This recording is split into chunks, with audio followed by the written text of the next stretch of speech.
आपने अक्सर देखा होगा जब आप और आपका फ्रेंड ओरली अपनी टीचर को कोई क्वेश्चन सुनाते हैं वो हूबहू एक जैसा होता है और बिल्कुल एक्यूरेट होता है। लेकिन जब रिटन टेस्ट की बात आती है तो आपके मार्क्स कम आते हैं और आपके फ्रेंड के ज़्यादा आते हैं। तो कभी आपने सोचा है कि क्या रीज़न हो सकती है? जो मेन सबसे रीज़न है वो पेपर ऑफ अटेम्प्ट है कि वो किसी भी क्वेश्चन पेपर को, किसी भी क्वेश्चन को वो किस तरह अटेम्प्ट करता है और पूरे क्वेश्चन पेपर को किस तरह लेके चलता है। तो आज मैं आप लोगों को कुछ ऐसी टेक्नीक और कुछ ऐसी टिप्स बताऊँगी जिसके बेस पर आप 10 टू 15 मार्क्स ज़्यादा इंक्रीज़ कर सकते हैं। क्योंकि आम तौर पर ये मिथ है, ये कहा जाता है कि एग्ज़ामिनर उसके ऊपर जितना आपके पेपर के ऊपर जितना कम टाइम लगाएगा, आपके मार्क्स ज़्यादा आएँगे। टिप नंबर 1 है कीवर्ड टेक्नीक। कीवर्ड टेक्नीक का मतलब ये होता है कि अगर आपके पास पेपर में आप क्वेश्चन अटेम्प्ट करते हो उसमें कोई भी इम्पोर्टेंट वर्ड है, जैसे कोई डेट ऑफ बर्थ हो सकती है, कोई इम्पोर्टेंट वर्ड हो सकता है, जैसे अगर फिजिक्स है तो उसमें कोई फार्मूला हो सकता है, जिसको लगता है आपको लगता है कि एग्जामिनर की इसके ऊपर लाजमी तौर पर नज़र पड़े तो उस वर्ड को या तो अंडरलाइन कर दें मार्कर के साथ और या फिर उसको बोल्ड लेटर में लिख दें।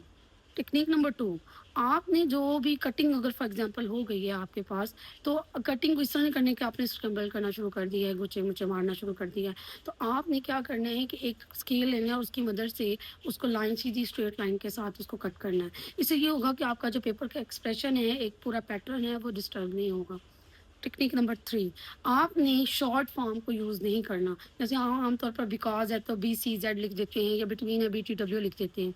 तो ये एग्ज़ामिनर के लिए गुड एक्सप्रेशन नहीं होता कि आप जो है उसमें शॉर्ट टर्म्स को यूज़ करते हैं। टेक्निक नंबर 4, इसमें आप जैसे अब न्यूमेरिकल्स करते हैं या मैथ के कोई क्वेश्चन सॉल्व करते हैं, तो जब आंसर आता है उसको हाइलाइट कर दें, उसको ऊपर बॉक्स बना दें और या अंडरलाइन कर दें। इससे ये होगा कि एग्ज़ामिनर स्टेप बाय स्टेप आपके सारे क्वेश्चंस को थॉरली नहीं रीड करेगा और आपके अंदर कोई अगर छोटी-मोटी मिस्टेक भी होगी तो वो इग्नोर हो जाएगी। क्योंकि वो एग्ज़ामिनर देखेगा एंड रिज़ल्ट देखेगा, हाँ, X is equal to value 3 आ गई है, तो हाँ, ऊपर वाला सारा प्रोसीजर ठीक होगा।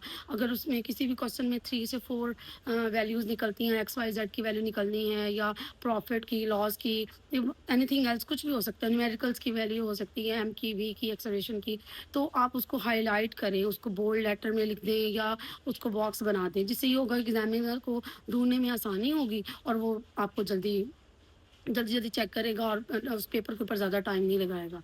लास्ट टेक्नीक क्या है कि जब भी किसी भी क्वेश्चन में जो भी आपका पेपर है उसमें डिफरेंस का क्वेश्चन आए तो कभी भी पैराग्राफ शक्ल में नहीं लिखना, बल्कि आपने उसको लाइन के साथ शुरू करना है।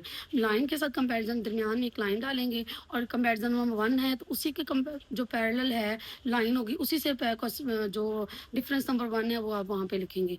अगर डिफरेंस नंबर 1 3 लाइन्स में आया और उसकी दूसरी वाली वो 4 लाइन्स पे आया तो जो दरमियान में एक लाइन बचेगी आप उसको स्किप कर देंगे।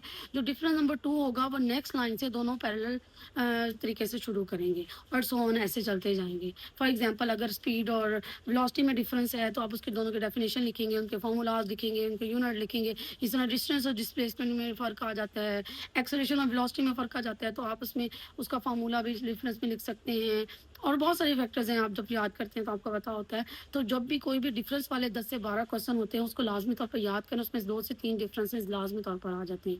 आई होप सो कि अगर आप इन हैक्स को फ़ॉलो करेंगे तो आपका पेपर बहुत अच्छा होगा और इंशाल्लाह मार्क्स भी 10 टू 15 मार्क्स ज़्यादा आ सकते हैं। Thank you very much.